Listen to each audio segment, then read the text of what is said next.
トビデオ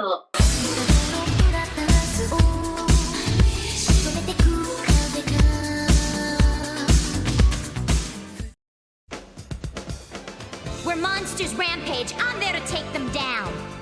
Where treasure glitters, I'm there to claim it. Where an enemy rises to face me, victory will be mine! Have I ever told y'all that I really love the Slayers franchise? I'm sure I've made a few videos on it. Based on the best-selling light novel series of the same name, Slayers, to me, is the pinnacle of the fantasy anime boom of the 90s. It's lighthearted and funny, but still is devoted to building a vast fantasy world ripe for mystic quests. A humorous high fantasy where one minute our heroes could be slaying world-ending terrors from beyond the veil, and the next could be arguing over where to eat dinner. Made even better by the central protagonist being one of anime's greatest female heroes, the incomparable Lena Inverse. A fiery sorceress supreme with a strong sense of justice, along with a short fuse, a destructive streak, and an appetite that gives Goku a run for his money. I could sing more praises, but we all know that I would just be retreading old ground. I've made 3 videos about Slayer's 3 respective anime series, and all of them were good. Some better than others, but definitely all good. But as much as I can call myself a Slayers fan, there is a lot of the franchise I have yet to explore. And from this point onward, I enter uncharted territory. That's right, it's time to talk about the Slayers movies and OVAs. And what better place to start than at the very beginning. Was that a dream? Well, I guess it doesn't matter.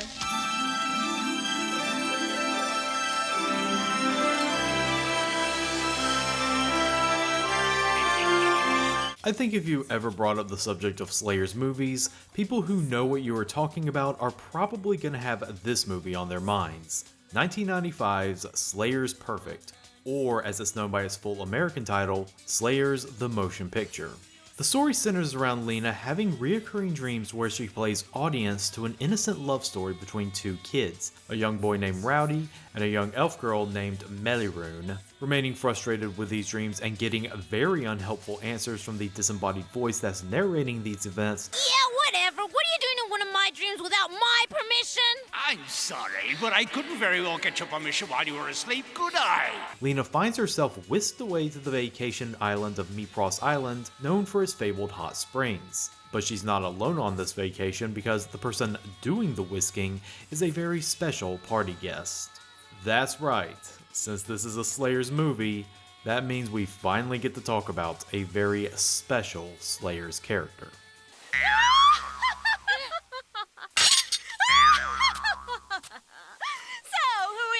Reckless person who was fool enough to challenge the world's most beautiful, intelligent, and powerful sorceress, Naga the Serpent. Everyone, meet Naga.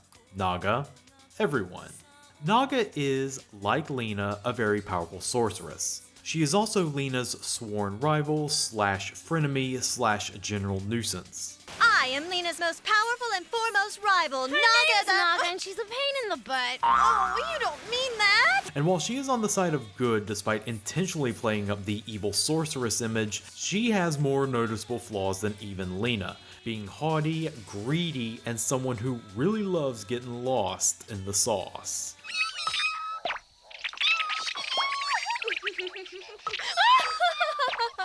But her standout attribute, or attributes, is that she loves flaunting her sexuality, specifically her huge assets. Not only because it's a source of pride for her, but she also enjoys rubbing it in the face of Lena, who as you know is a bit short in the lady pecs department. Naga drags Lena to the island because she snags some discount tickets, but the 2 sorceresses are quick to find out that the island is run by a syndicate of bandits trying to bilk tourists out of their hard-earned gold. But of course, not everything is as it seems. Who exactly is the great master that the bandits claim to work for? What is the meaning behind Lena's reoccurring dreams? And most importantly, what the hell is with that ugly-ass frog creature that's observing Lena and Naga's every move on the island? Slayers the Motion Picture is the first of many Slayers movies and probably the one most people have seen. Going back to old anime sites and magazines, it was really well reviewed back then, with people praising its animation, production, and overall timeless narrative. But this was all back 2 decades ago when anime was still seen by many animation fans as this fresh breakthrough in the medium, and websites seemed to regard anything that came across the Pacific with breathless praise. Do these positive appraisals of Slayers the Motion Picture still hold water after more than 2 decades? And more importantly, how well does it all stack up when paired against the more well-known TV show? For now, I'm sure the question on everyone's mind after seeing the clips is, why exactly is this anime so different from the TV show? Production on both the movie and the first season of the anime series began roughly around the same time, but this ended up creating somewhat of a problem.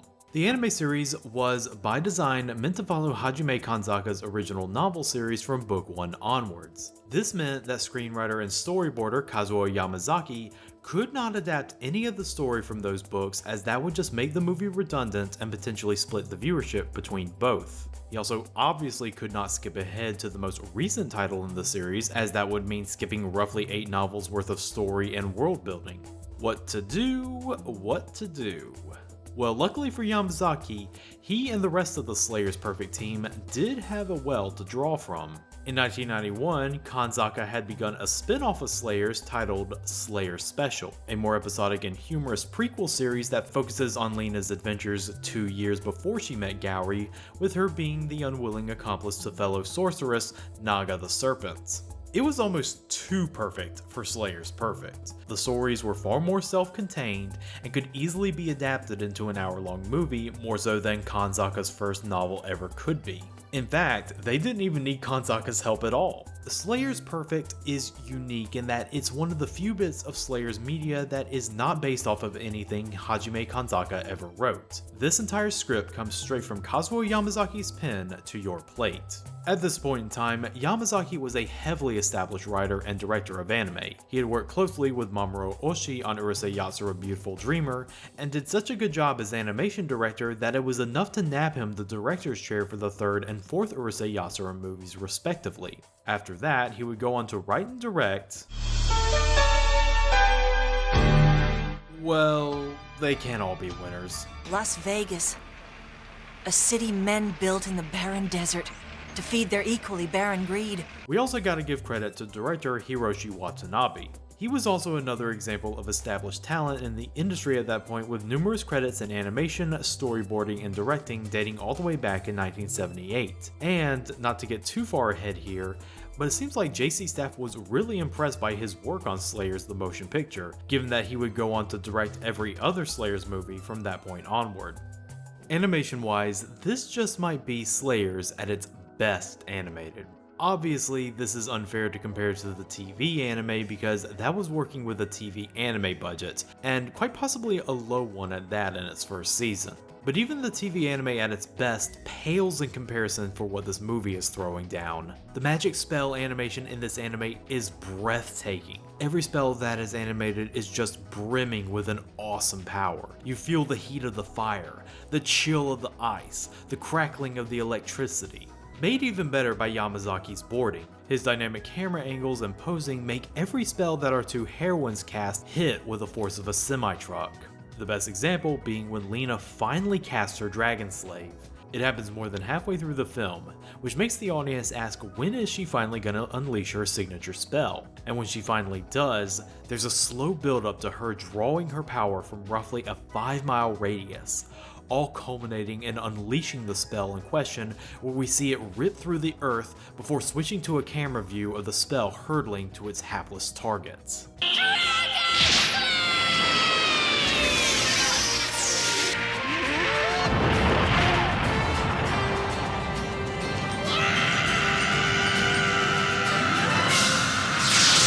Character animation is also a high point. A lot of attention is given to Lena and Naga and making them move like actual human beings, and this can lead to some actual funny moments. For example, there's a scene where the 2 of them are running away from an army of the dead. Lena notices that she has rotting flesh on her hands and wipes them on Naga's cape, leading to a humorous tug of war between the 2 of them while they are running for their lives. The voice acting of the two characters is stellar in both the original Japanese and English dub. Lena is, of course, played wonderfully by the matchless Megumi Hayashibara, delivering an adorable yet passionate performance as Lena Inverse.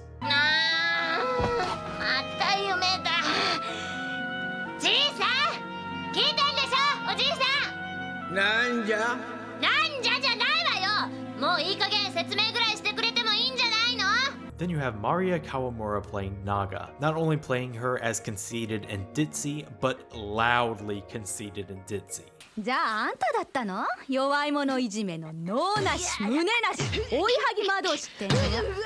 まあいいわ。とりあえず仕事は仕事。ファイヤーボール。And we can't forget that laugh. Naga wouldn't be half the character if Kawamura could not give her that laugh.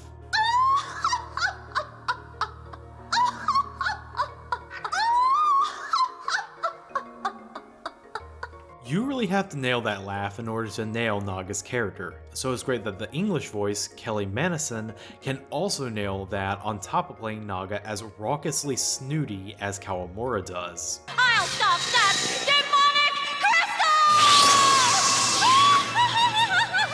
You shouldn't have let your guard down, my cute little joy rock. But if you do watch the dub, you're soon to realize that this English version of Lena is not the same one that we're used to hearing. And there's a funny story behind that. You see, ADV Films had acquired the rights to the film and OVA series, while Central Park Media had acquired the rights to the TV series at the same time. But despite this, and the fact that the American dubbing industry was still super regional at the time, ADV actually went through the trouble of contacting Lena's original dub actress, Lisa Ortiz, in order to maintain the continuity and voice acting that the viewers were used to. However, Lisa had to turn down the role due to a busy schedule that wouldn't allow her to fly from New York to Texas. So, ADV ended up having to hold last-minute auditions for someone to play Lena. This is what led to Cynthia Martinez making her acting debut as Lena Inverse. Now, Martinez would go on to have a long, fruitful career at ADV. If you watch any of their dubs, she has a very recognizable voice and she appears in quite a few of them. What do you think you're doing? I was just seeing if that's where you had your wings in. So what, you just go around touching people all the time without asking? How rude is that? But for her first role, and a major one at that, she's not half bad at it, doing a great approximation of Ortiz's performance while also adding her own spin to it. What are you talking about? It's easy! This was my dream to begin with, so as long as I believe it, I can do anything I want to. The performance isn't perfect, however. Martinez can be all over the place sometimes, including a few moments where she lapses into a Brooklyn accent for some reason. Hey, Grandpa! I know you can hear me, old man! What is it? Don't you what is it to me? Isn't it time for you to stop fooling around and explain things? And I think she'll back me up on this because, according to her, she was completely unprepared for this role. You know, I didn't realize that there had been a series before. I didn't know anything about that, so I didn't take the time to even study the character. I just went in cold and was like, okay, tell me what to do. And I really thought that in the middle of the show, I kept thinking that maybe he had cast the wrong person and that he would realize that, a few hours in, and he kept me, so I figured I did okay. So in the end, you can probably go either or for sub or dub depending on what you're looking for. Just be warned though, the original Japanese is hammy, while the English dub is extremely hammy. Sayonara! Bye-bye!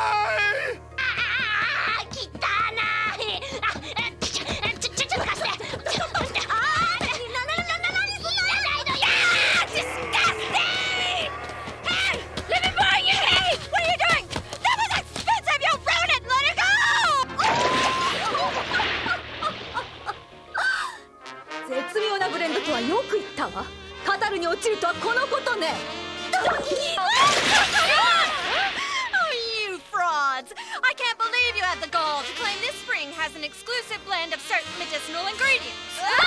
The Slayers franchise has always been about balancing epic fantasy with doofy comedy, but this anime really decides to lean a little further to the latter. Jellyfish Naga, what are you waiting for?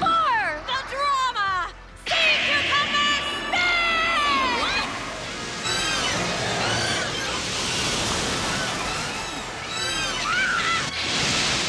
A lot of the fights, note the quotations, are just complete humorous stomps in the favor of Lena and Naga, just like two Bugs Bunnies against a bunch of hapless ne'er-do-wells. Not only does this establish how powerful Lena and Naga are as magic users, but it can really lead to some good magic-based comedic set pieces. The one that got the most laughs out of me was when the two of them face off against a hypnotist, and Lena is hypnotized into thinking she's participating in her hometown's grape stomping festival. This is how you make wine! Make wine, not war! The untainted feet of sweet virgins produces the sweetest blend! No! No! Naga, help me! Also gotta give credit to Naga for being given the most funny dialogue in this movie, especially when she's sloshed and making references to other fantasy comedy anime. Huh? What do you want, slime half? You're no fun. Go bug a dragon half. Can't I have a little fun too? But even with all of that, I think when you put it down to brass tacks, what makes Slayers the Motion Picture such a great watch is Lena and Naga's relationship with one another. Like, yeah, there's definitely that goofball straight man dynamic going on here, like with Lena and Gowry, but at the same time, there's something strangely special about Lena and Naga's relationship. On the surface, you get the feeling that these two should hate each other, especially considering just how abrasive Naga's personality is. He was a challenge, but no match for me. Oh, go pat yourself on the back later. But deep down, you feel like these two sorceresses are operating on a similar wavelength. They're powerful sorceresses who also happen to be greedy, impulsive troublemakers who are complete slaves to their respective vices. And despite them constantly bickering and insulting each other, you know deep down they truly have each other's backs. So much for his magic shield. In short, you could pretty much call this adventure an extended vacation between girlfriends. Of course, that's not what this movie is about. Remember, there's still that whole reoccurring dream thing. Oh, damn it! Not this dream again! I wouldn't call the main plot uninteresting, but in the beginning, it definitely feels like the film is taking its sweet time to get there. The first half of the movie is just front-loaded with gags of Lena and Naga unapologetically kicking the ass of small fry bandits and getting into some wacky shenanigans. And aside from Lena's reoccurring dreams and some brief yet heavy-handed instances of foreshadowing, connectivity to the main plot feels lax. It's not until 25 minutes into the hour-long film where Lena and Naga finally have an audience with the island's king and queen that they get an idea of what they need to do and where they need to go in the main quest. Which, to be fair, is still done humorously. Go to the ruins of Elmgosh! Go to the ruins of Elmgosh! The plot from that point onward is this. The king and queen actually just tell Lena what her dreams are about because they too have also been getting the same dreams. Turns out the voice of the old man is actually the boy Rowdy, who is now the island's sage. He tells them that the island's natural hot springs are being sealed away by a demon named Joyrock, who has returned to the mortal realm to wreak havoc, and it's up to Lena and Naga to stop him. Lena's wary about this at first, but she ends up agreeing when Rowdy offers her a reward. And that reward is the location of a secret hot spring on the island that she can use to make her breast bigger. My breast would grow too. Oh, you gotta do! Yeah, the movies are way sillier than the TV anime. So they get to the location where Rowdy tells them to fight Joyrock, and surprise surprise, it turns out that the creepy frog creature that's been sinisterly watching Lena and Naga's every move since they landed on the island is in fact Joyrock himself in disguise. Joyrock, Michigan J. Now, Joyrock is kind of a basic villain. Definitely an antagonist for the sake of an antagonist whose only real motivation is to just destroy things and torment people. But in the dub, his voice actor really helps elevate him into a more amusing villain, making him into a more malevolent trickster. What's this? Are you getting angry? I love it! The anger that you humans radiate is the most delightful of delicacies, and you're cooking up one hellaciously good banquet. And you will never guess who's doing the voice because it knocked my block off when I first found out. Why did you have to call me now, Father? Because I have a use for you. Yes, that's Tristan McAvery, the original dub voice for Gendo Akari. Good to know he can do villains of all types. Anyways, after Joy Rock shakes off a dragon slave and Lena ends up having to be rescued by Naga, Rowdy tells them that he could use his magic to send the two of them back in time to the battle where his younger self tried to slay Joy Rock, but failed, which ended up killing his young love, Melirune. Normally, this kind of scene would probably be followed by a cooldown before the final battle to allow us to catch our bearings, but no! Once Rowdy explains his plan / backstory, we're immediately thrown into the final confrontation with Joy Rock with Lena and Naga going through the time portal. I understand not wanting to waste time, but boy, give us some breathing room, movie. I guess having that funny grape stomp hypnosis scene did come at a price. Also, Naga is conveniently missing from this final confrontation because she's stuck in the time warp, I guess. It's all just so Lena can have the final confrontation, dueling alongside young Rowdy and his Sword of Light. And I'm sure you've all guessed it right now, so let me just say that, yes, you are correct. Rowdy is in fact Gowry's blue-haired ancestor. Guess Yamazaki didn't want to stray too far from the TV show. Though, strangely enough, according to supplementary material, that isn't the same Sword of Light that Gowry wields. Still doesn't stop Lena from trying to dupe Rowdy into giving it to her, however. Come on, Rowdy! Forget it! Don't be greedy! I can't give away this sword. It's been passed down through my family for generations. And that's basically it. Joy Rock is defeated, Lena goes back to the present, picking Naga up along the way, and the anime ends with our two sorceresses not getting the reward because the king and queen don't remember them because Lena changed the timeline. Also, it turns out that the whole hot springs that make things grow isn't exactly what Lena had in mind. Now watch what happens to this tadpole. Now do you see what would have happened if you jumped in? You'd have turned into a wrinkly old grandma. Grandma! That's right. All in all, it's exciting and interesting, but when compared to the stories of the TV anime, the movie has so much more lower stakes. In spite of its cinematic budget, the story from Slayers the Motion Picture is less about saving the world from destruction and more about revitalizing an island's tourist industry. But who cares? Slayers Perfect is clearly drawing from Slayers media that is more focused on delivering a lighthearted story about two dum-dum sorceresses traveling to exciting locales and getting into all kinds of spell-based hijinks. Talking points from this movie for not having a proper story worthy of an epic fantasy would just be missing the entire point. If you want laughs while being engaged with a long-form narrative about saving the world from universe-annihilating demons, then you go with the TV series. But if you want even bigger laughs with a bawdier edge, then you go with this movie. What more can you ask from this movie than just two girlfriends getting into some seriously stupid shit? No!